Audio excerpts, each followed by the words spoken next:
Pinterest launched over a decade ago and has changed a lot over the years, but the core principle remains the same. Collect all the images, info, and inspo you need for whatever you're planning all in one place. 2020 was a huge growth year for Pinterest. Pinterest saw a 6 times increase in the number of businesses using the shopping ads format in Q4, and an overall 300% increase in shopping conversions on the platform. Today, we'll be looking at the Pinterest algorithm in 2021, what it is, how the algorithm works, and ideas for boosting your presence on the app. We'll start by looking at how Pinterest is used and cover some common terms. Then we'll look at a couple of reasons you should be using Pinterest for your business, plus some misconceptions that I hear from small business owners all the time. Next, we'll talk about the customer journey and how this affects how people use Pinterest. Then we dive into the algorithm and the 4 specific factors that Pinterest looks at, plus how to improve them. Finally, we'll talk about best practices for making eye-catching graphics. Then I'll sum up everything that you need to do as a new business on Pinterest. If you're not yet, subscribe to our YouTube channel so that you don't miss out on even more small business marketing content. First, let's talk about what Pinterest is and how it's used. Let's just get this out of the way right at the beginning. Pinterest is not a social media network. Pinterest is a visual discovery engine for finding ideas like recipes, home and style inspiration, and more. Pinterest is a hugely powerful search engine. More than 2 billion searches are performed every month on the platform. Sure, Pinterest has social components to it. Users can leave comments and share how the pin went for them, for example. But most of the time on the platform is spent by an individual who isn't interacting with others, but who's planning or preparing for something on their own. Let's get you familiar with some important Pinterest terms. The first is pinners. Pinners refers to the platform's users. Pins are what all of the content that is posted is called. Each post is called a pin, and when you save a pin, you can use it as a verb, like, I pinned that. Think of boards like folders. Your boards help you separate and organize your pins into specific groups. Boards can be as broad or as specific as you want. Your boards and the pins that you put there are visible to your followers and other pinners unless you make them secret. Similar to other social media platforms, your feed is the centralized location where you will see pins recommended for you. These will be a combination of pins from accounts and boards that you follow and new pins suggested by the algorithm, plus some ads here and there. On the Pinterest app, the lens is the camera icon that's found right next to the search bar. You can use this to take or upload a picture of something, and Pinterest will then show you pins that are similar. This is great if you're out and about and you see a product and you're not sure about it. Then a user can do a photo search and find something like it on Pinterest. Now that we've covered those terms, let's look at why you would use Pinterest for your business. Pinterest is excellent for driving traffic to your website. I've loved using Pinterest personally for a long time, but I became converted to Pinterest for business after I'd been growing a client's organic following for months with ever-increasing numbers. It was honestly kind of shocking to see the growth from 13,000 monthly views to 1 million. I learned later that Pinterest drives 33% more referral traffic to shopping websites than Facebook does, so it was even better than their other social media channels. Now, this wasn't an overnight success by any means. It took a year of consistent pinning and good content strategy. But at that time, Pinterest was driving over 50% of non-Google traffic to the website. And this client wasn't paying for ads. This was all organic traffic. Let's talk about what businesses do well on Pinterest. Pinterest, like I said, is a visual search platform. Typically, businesses in the creative sector, like fashion, crafts, DIY, cooking, etc., do well on Pinterest. And because of Pinterest's work enhancing their shopping platform, e-commerce businesses are doing incredibly well on Pinterest. But that's not the limit at all. Your audience is on Pinterest, and if you can make your format visually pleasing, Pinterest is for you. Before we talk about the algorithm, I want to quickly cover some basic misconceptions that I hear from small businesses all of the time. Pinterest currently has 478 million monthly active users, which is relatively small compared to Facebook's 1 billion plus users. But 85% of pinners say they use Pinterest to plan for new projects, and 97% of searches performed on the platform are unbranded, meaning that users aren't looking for a specific company or a specific idea when they're searching. That means they're much more receptive to new companies and new ideas and new products than users on other platforms. So let's look at the first misconception. My target audience isn't on Pinterest. It's only for millennial women. While women aged 25 to 34 do represent 30.4% of Pinterest ad audience, more and more folks are using the platform. 60% of Pinterest users identify as female, but users who identify as male increased by 50% in 2020, and Pinterest expects the gap to continue narrowing. The millennial user base grew by 35% last year, and the Gen Z user base increased by 40%. It's also a very popular platform with anyone over 50. Misconception number 2. I sell products outside of the US, so Pinterest wouldn't work for me. Actually, 50% of all users on Pinterest are located outside of the United States. So if you're looking to start selling in another country, Pinterest is a great place to start. Plus, this is the digital age, baby. Think of how you can digitize your product so that you can reach more people and get more sales for your business. Misconception number 3. Pinterest is great for traffic, but it doesn't convert. That's not true. 8 out of 10 users have purchased a product after seeing it on Pinterest. That's incredible, and that's the power of finding people early on in their customer journey. With Pinterest making it easier to shop in the app, I expect more brands to be able to find success selling on Pinterest. I think a lot of these misconceptions come from a misunderstanding of the platform or the users on the platform. It's important to keep in mind the customer journey when you're thinking about your marketing strategy for Pinterest. Users on Pinterest are at a different spot in their customer journey than users on other platforms. Let's briefly look at the customer journey and talk about where your Pinterest audience is on their journey so that you can understand how to advertise to them. If you're not familiar with the term customer journey, it's a term we use in marketing to describe how a customer finds your business, all of the steps involved in them making that purchase. We know that Pinterest users use the platform to plan everything from weddings to remodels, and that they're looking for new ideas, not brands that they're already familiar with. With that in mind, you want to be targeting buyers who are in the early stages of their customer journey. Let's look at mapping out your customer journey. So, if you're not really sure about all of this, it's a good idea to map out your customer journey. Customer journeys aren't linear anymore, so it can be hard to keep it all straight. That's why I recommend actually mapping it out. If you're like me and you need to physically draw it, that works. But you can also use any number of free and paid tools. Let's look at how you might put a customer journey map together without any extra paid tools, because I like free things. There are a few different types of customer journey maps, but for beginners, it's best to start with a current state map, which just shows the actions, thoughts, and emotions your customers are currently experiencing when interacting with your company or your product in any way. I'll walk you through those steps. First, you need to list out your customer persona or your audience demographic details. If you've worked on any marketing strategy before, you probably already have these things ready. If you want a detailed video guiding you through gathering this information and putting it together, let me know in the comments and I'll work on that. Next, you want to list out all touch points. This is any place that the customer can find you, like social channels, your website, emails, paid advertisements, and other sources. I recommend using your Google Analytics to give you an idea of where these people are coming from. A lot of websites suggest Googling your own business and scrolling through pages and pages and pages to see any instance where you show up. You can do that, but don't spend too much time digging for every obscure entry point. You want to narrow your list down to the most common touch points, so even really obscure ones probably won't matter in the long run for you. When you get to your Google Analytics, you want to look at acquisition and choose source/medium. Scroll through those and look for all digital entry points to the website. You may be surprised at what you find. After this, you'll list the actions customers have to take to find you. That could be entering a search term on Google, opening the email that you sent them, following your social media, swiping up in stories, or clicking a product from your Facebook feed, etc. Think about what happens when they get to your website too. Where do they land? What are they clicking on? How many steps are required until their purchase is completed? You may find a very long list here or figure out that you have a lot of steps to make a purchase. That's okay, and it's totally normal. You'll want to whittle down to as few steps as possible, especially for your paid marketing efforts, but that only comes after awareness, so don't worry about that step now. What's important is just making sure that you get the exact journey and all of the steps. Next, you want to think about the emotion that moves your customers at each point in your journey. Maybe they're frustrated with their current process, they find your solution, and they feel amazing to make that purchase. Maybe the next purchase they make from you is to upgrade, but this decision is made out of happiness and excitement over your platform and not frustration. It's important to keep in mind the different emotions that drive your customers to buy, and this may be different for different products or different steps in your journey. You want to make sure that you get an honest look at obstacles that your customers are facing.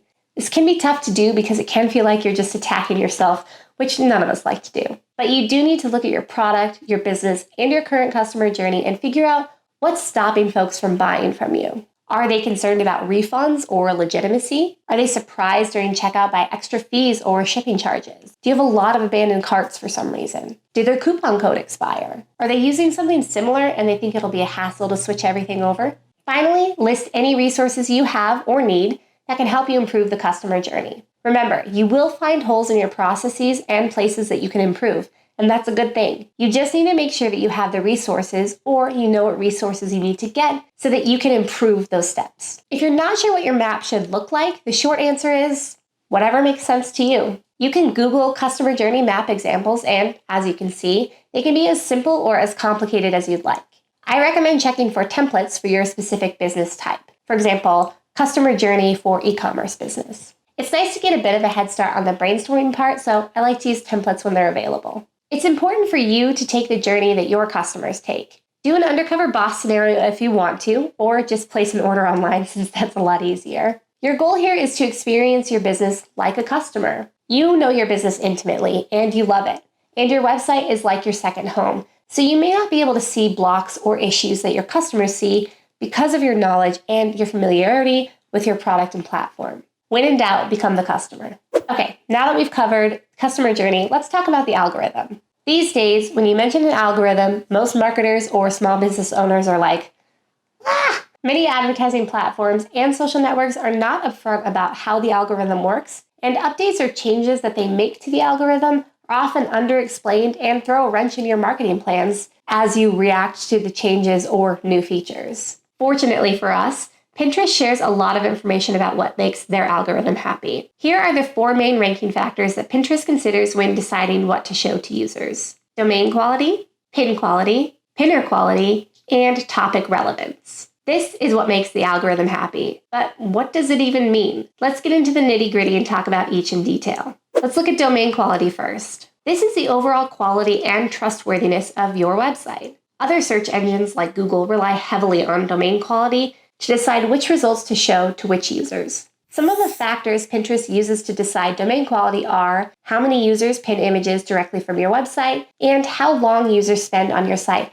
after they click through your pins. Also, if your pins or your account have been reported, this will affect domain quality negatively. It will take a while for your website to build that domain authority, so patience and a strategy are super important here. Encourage your website visitors or blog readers to pin your images. Make pin graphics to include on your site that will be easy to repin, and ensure that you have a pin button installed somewhere. Next, we'll look at pin quality. A few things affect your pin quality, including whether your pin has been seen before and how much of your pinning is duplicate content. Pinterest takes into account all of the saves, comments, clicks, click-throughs, and close-ups on a pin. All of these work together to improve your pin quality. The Pinterest algorithm is favoring fresh pins over repins. So let's talk about fresh pins. Fresh pins are images or videos that Pinterest has not seen before. You can use the same URL, same title, same description over and over and over again. As long as the graphic is new, the algorithm will see it as a fresh pin and you'll get a boost. However, pinning the same image and changing the title, the description, and the alt text will not make a fresh pin. Likewise, making small changes to an image you've previously used, like putting the logo on the opposite side, will not fool the algorithm. This is part of Pinterest's push to encourage new content on the platform. So you want to shift your focus to creating fresh pins. If you don't have a lot of products, you might be thinking that there's no way that you can make fresh pins, but you absolutely can. You can take a product photo of just the product, and then add a plant, and then add 3 more plants, and then add a book to it. And then you have 4 different images that you can use as fresh pins. You really just need to give a new, unique take. That can be changing an angle, changing a color, or adding some props around. Let's talk about repins.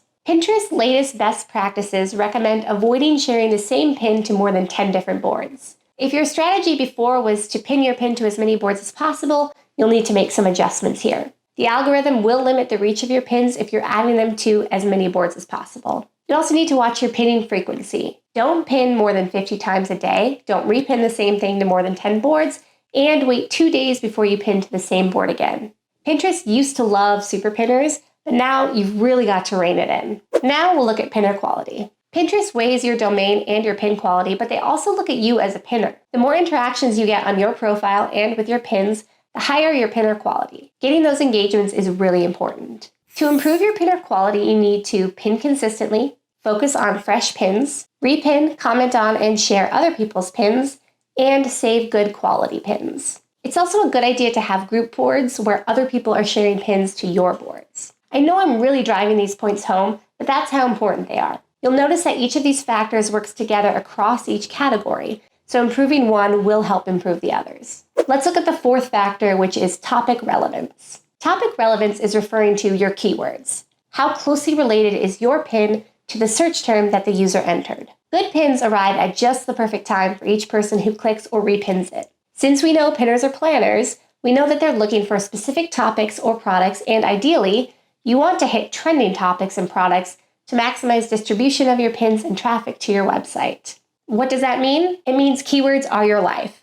Welcome to the club. It's not as bad as it sounds, though. At least, I don't think it's as bad as it sounds. You'll start thinking in keyword phrases pretty soon, and it'll get easier for you. Your keywords are essential on this search platform, so make sure that you spend time planning these. Here's how I like to research keywords on Pinterest. The first is by utilizing the built-in search bar. Start typing your phrase and see what's auto-populating as a suggestion. Pay close attention to any accounts or boards with your keyword included.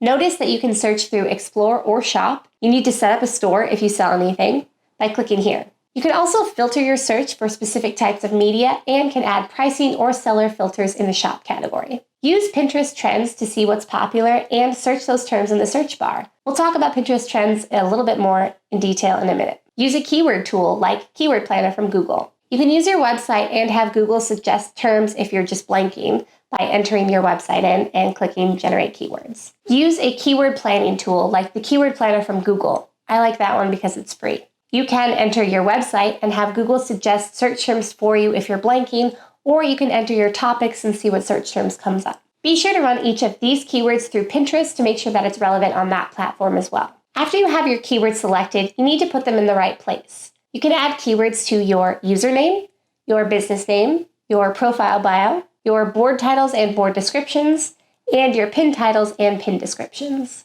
Now, these should all sound natural and make sense to the humans reading them. Keyword stuffing, which is just slamming as many of those puppies in there as possible, is frowned upon by every search engine, and it just looks bad to the human eyes that try to read it too. Get as specific as you can on boards and pins with more targeted keywords or long tail keywords, which are keyword phrases of 3 or 4 or more words. Save your industry or broad search terms for your profile bio. That way it's easier for people to find you in a broad search. Let's move on to pin graphics best practices.